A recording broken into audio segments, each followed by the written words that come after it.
Welcome to the deep dive. Today we're looking at how truly massive history-making success isn't really about giant leaps. It's not about these earth-shattering transformations. Not at all. It's about the tiniest, almost boring changes you can imagine, just stacked one on top of the other until they explode. And to really get our heads around the power of these minuscule adjustments, we have to start in a place where success was, let's just say, a pretty foreign concept. British professional cycling? Exactly. Yeah. Before 2003, if you looked at their record, it was 100 years of utter mediocrity. 100 years. Since the modern Olympics started in 1908, they'd scraped together one single gold medal. Just one. And in the Tour de France, Beep. the biggest race in the world. 0 wins. In 110 years, not a single one. It got so bad that one of Europe's top bike manufacturers, when they were approached for a deal, just flat out refused. They did. They were actually worried that having the British team use their bikes would harm their sales. That's rough. That's professional athletic humiliation right there. Yeah, it is. But then, in 2003, everything started to change.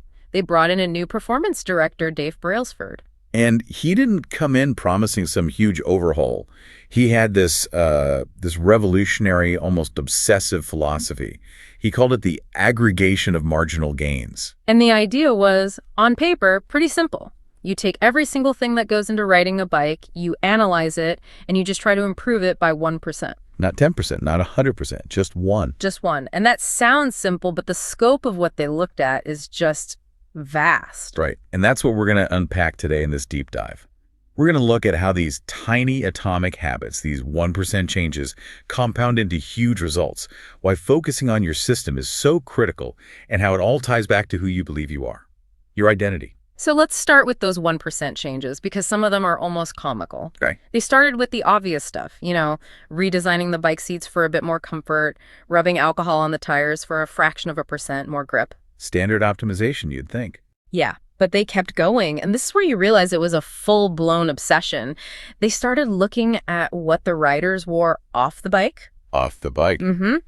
They used electrically heated overshorts to keep the muscle temperature absolutely perfect right up until the moment a race started. They tested dozens of massage gels to find the one that gave the fastest recovery. Okay, that's already getting pretty detailed. We're not even close to the extreme stuff yet. They hired a surgeon. An actual medical surgeon. To do what? To teach the athletes the best way to wash their hands. You're kidding. Nope. The thinking was, if they could just reduce the tiny chance of someone catching a cold, it would prevent weeks of compromised training. A surgeon for hand washing, that is. That's next level dedication to 1%. Oh, it doesn't stop. They figured out the perfect pillow and mattress for each individual rider to get the absolute best night's sleep. And my favorite one, the one that really sums up the whole philosophy. The one? They painted the inside of the team truck white. The truck. Okay, I remember this from the sources. Why? How does that help you win a race? Well, it does, but indirectly. In a normal dark truck, you can't see the tiny particles of dust that float around. Right. But those little dust particles can get into the finely tuned bike components and degrade them over time.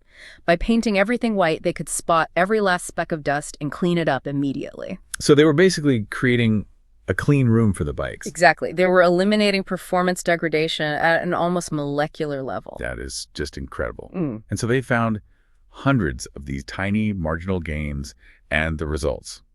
Well, they didn't take decades. They happened almost instantly. Just 5 years after Brailsford took over, at the 2008 Beijing Olympics, the British team just completely dominated.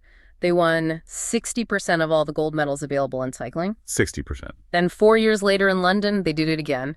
9 Olympic records, 7 world records. And the big one, the one that had escaped them for a century. Bradley Wiggins wins the Tour de France in 2012. Then his teammate Chris Froome wins it 4 more times. 5 Tour de France victories in 6 years. It's the most successful run in the history of the sport. All built on things like white paint and hand washing. And this is where it stops looking like magic and starts looking like math. The relentless math of compounding. This is the key takeaway for you listening. The power of just 1%. It's so easy to dismiss, isn't it? If you run for 1 extra minute today, you don't feel dramatically healthier. Exactly. Or if you save an extra $1, you don't feel any richer. But that's just an illusion. Because the effect isn't linear, it's exponential. If you get 1% better at something every day for a year, you are not 365% better. The math is just brutal. It's 1.01 to the power of 365. You end up 37 times better. 37 times. Think about that. If you were reading one book a year, you're now reading over 3 dozen. Right. If you were saving $10 a week, you're not just saving more. Your knowledge about how to invest that money has also compounded. It grows on itself. And the reverse is also true, which is frankly terrifying. Getting 1% worse every day for a year. It takes you almost all the way down to zero. Small bad habits, a little bit of overspending, ignoring one email. It seems like nothing. But it puts you on a completely different path. That's why we have to stop obsessing over our current results and start focusing on our current trajectory. Your outcomes, your weight, your bank account, the clutter in your house, they're all lagging measures of your habit. They tell you where you were, not where you're going. Yeah, the classic analogy is the airplane, right? If you're flying from LA to New York and the pilot adjusts the course just 3.5 degrees south, nobody on the plane would even notice. It's a tiny shift. But you don't land in New York City, you land hundreds of miles away in Washington, D.C. Your current results flying at 30,000 feet look fine, but your system, your trajectory is taking you somewhere else entirely. And this compounding effect, it works across everything. Knowledge, relationships. Absolutely. A series of small, positive interactions builds deep trust. But on the flip side, stress, negative thoughts, small bits of daily outrage, they compound into serious health problems. So the real challenge then is psychological. Because when you start making these small changes, you don't see the results right away. And that's where people hit what the sources call the valley of disappointment. This is where motivation just dies. Yeah. Go to the gym for 3 weeks straight, you eat clean, you feel disciplined, and then you step on the scale, and nothing has changed. Right. You expect progress to be this nice straight line going up, but in reality, it's flat for a long time. And that's when you quit. You think the effort is wasted. But it's not. It's just being stored. You're building what's called the plateau of latent potential. We just have to remember that change is not a linear process. I love the ice cube analogy for this. It's perfect. An ice cube is sitting in a room at 25 degrees. You slowly heat the room 26, 27, 28. Nothing's happening. It's still a block of ice. 30, 31 degrees, still nothing. The effort seems totally pointless. Then you hit 32 degrees, and it melts. That 1 degree shift, which was no different than all the ones before it, unleashes this massive transformation. The breakthrough is built on all the work that came before. You see this everywhere. Bamboo spends 5 years growing this huge root system underground where you can't see it. Then it shoots up 90 feet in 6 weeks. It looks like an overnight success, but it was years in the making. Patience is so key. There's that famous quote by Jacob Riis, the one the San Antonio Spurs have in their locker room. Oh yeah, the stonecutter one. When nothing seems to help, I go and look at a stonecutter hammering away at his rock perhaps 100 times without as much as a crack showing in it. Yet at the 101st blow, it will split in two. And I know it was not that last blow that did it, but all that had gone before. That's it. It's the perfect frame for focusing on the process, not just the outcome. Because British cycling's goal, to win the Tour de France, was always there. The only thing that changed was their system. And we have to be really clear about the difference. A goal is the result you want. A system is the repeatable process that leads to that result. So for a writer, the goal is publishing the book. The system is the daily routine of writing 500 words at 9 a.m., no matter what. And the big argument here is that if you totally ignore your goal and just focus on perfecting your system, you'll get the results anyway. It's like what the football coach Bill Walsh used to say. The score takes care of itself. Exactly. Goals set your direction, but systems are what actually make progress happen. And there are 4 big problems with having a goals-first mindset. Okay, what's the first one? The first is survivorship bias. The thing is, winners and losers often have the exact same goals. Right. Every athlete at the Olympics wants a gold medal. Every startup founder wants to be a unicorn. The goal doesn't separate them. It's the system that does. Second problem.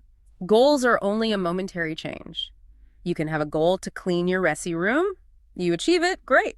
But if your system, your daily habits of just leaving stuff everywhere is still broken, you'll just have a messy room again next week. You have to solve it at the system level. The third problem is that goals restrict your happiness. You're basically saying, once I achieve X, then I'll be happy. You're deferring joy. But if you focus on the system, you can feel satisfied every single time you execute the process. Every run, every page you write. It makes the process itself the reward. And finally, number 4, goals actually conflict with long-term progress. The yo-yo effect. That's it. The runner trains for the marathon, crosses the finish line, and then stops running because the goal is gone. True long-term thinking is goalless. It's about endless refinement. So you don't rise to the level of your goals. You fall to the level of your systems. That's the core principle. And these atomic habits are the atoms, the fundamental building blocks of that whole system. But the real transformation, the deepest level, isn't just about the system. It's about identity. Right. There are 3 layers of change. The outside layer is outcomes, what you get, like losing weight. The middle layer is processes, what you do, like going to the gym. And the very core, the innermost layer, is identity, what you believe about yourself. And most of us try to change from the outside in. I want to lose 10 pounds. The more effective way is to start from the inside out. I want to become a healthy person. The smoker example from the source material is perfect for this. It really is. So someone offers a cigarette to a person who is trying to quit. The outcome-focused person says, "No thanks, I'm trying to quit." Which implies Yeah. what they still see themselves as a smoker, just one who is struggling right now. Exactly. The identity-based person says, "No thanks, I'm not a smoker." It's such a small difference in words, but it's a huge internal shift. Yeah. You've rejected the old identity, and behavior that doesn't align with your identity, it just won't last. It's funny, the word identity itself comes from Latin words that literally mean repeated beingness. So your identity is just what you repeatedly do. It's who you are. And the way to build a new identity is so simple. Every action you take is a vote for the type of person you want to become. And you don't need a unanimous election. You just need a majority of the votes. Yep. You go to the gym when it's raining outside. That's 1 vote for I am an athlete. You read 10 pages instead of scrolling on your phone. That's a vote for I am a knowledgeable person. And the more evidence you gather, the more you start to actually believe it. I love that story about Brian Clark, the entrepreneur who was a chronic nail biter. He tried everything, willpower, everything. Nothing worked. Then he got a manicure. His first one ever. And he thought the motivation would be, not wanting to waste the money. But that's not what happened. The manicurist told him he had really beautiful, healthy nails. And he felt pride. For the first time. Intense pride. He stopped identifying as a nail chewer and started identifying as a guy with nice hands. The identity shifted and the behavior just stopped permanently. So it's a 2-step process. 1, decide who you want to be. And 2, prove it to yourself with small wins, with small votes. In every situation, just ask yourself, what would a financially responsible person do right now? Or what would a healthy person do? And if you act that way long enough, you become that person. Your habits shape your identity, and your identity shapes your habits. It's a feedback loop. And to make that loop work for us, we need to understand the mechanics of how a habit is formed. Habits are just mental shortcuts. The brain automates solutions to problems to save energy. It's funny to think that habits actually create freedom. They free up your mind to think about other things because the basics are on autopilot. And that automation follows a very clear 4-step habit loop. It starts with the problem phase. Okay, which begins with the cue. That's the trigger, right? Seeing a bag of chips, your phone buzzing. Yep, that leads to a craving. And the craving isn't for the chips themselves, it's for the change in your internal state. You want to feel comforted or relieved or entertained. Then comes the solution phase. That's the response, the actual action you take, and then the reward. And the reward is what satisfies the craving and tells your brain, hey, this worked, let's do it again next time. It closes the loop. So that loop cue, craving, response, reward, gives us the practical framework, the 4 laws of behavior change. To build a good habit, for the cue, the law is, make it obvious, put your running shoes right by the door, leave your guitar on a stand in the living room. For the craving, make it attractive. This is where you can do temptation bundling. Like you only let yourself watch your favorite show while you're on the exercise bike. For the response, make it easy, reduce the friction. If a task takes less than 2 minutes, just do it now. Instead of read a chapter, just commit to read 1 page. And finally, for the reward. Yeah. Make it satisfying. The reward has to be immediate to reinforce the loop. Track your savings in an app and watch the number go up. Give yourself a little check mark on a calendar. And to break a bad habit, you just invert all 4 of those laws. So for the cue, you make it invisible. Get the junk food out of the house. Put your phone in another room when you're working. For the craving, you make it unattractive. Reframe it. Instead of I'm scrolling to relax, think I'm trading 30 minutes of real life for a stranger's vacation photos. For the response, you make it difficult. Add friction. Unplug the TV after you use it. Store the remote in a drawer across the room. And finally, for the reward, you make it unsatisfying. Get an accountability partner. Have a friend fine you $20 every time you skip a workout. An immediate cost is a powerful teacher. And these four laws and their inversions, that's why the systems approach works. It's not about having some perfect plan. It's about building a system that makes good habits the path of least resistance. Exactly. So we bring it all back. Success isn't about these huge, once-in-a-lifetime moments. It's the product of these small, daily, atomic habits. And the real goal isn't just to get better results.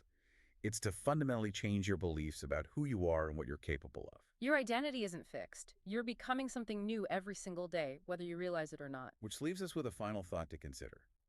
If every action is a vote for the type of person you wish to become, what identity are you currently electing with the tiny choices you're making today, even the ones you don't notice?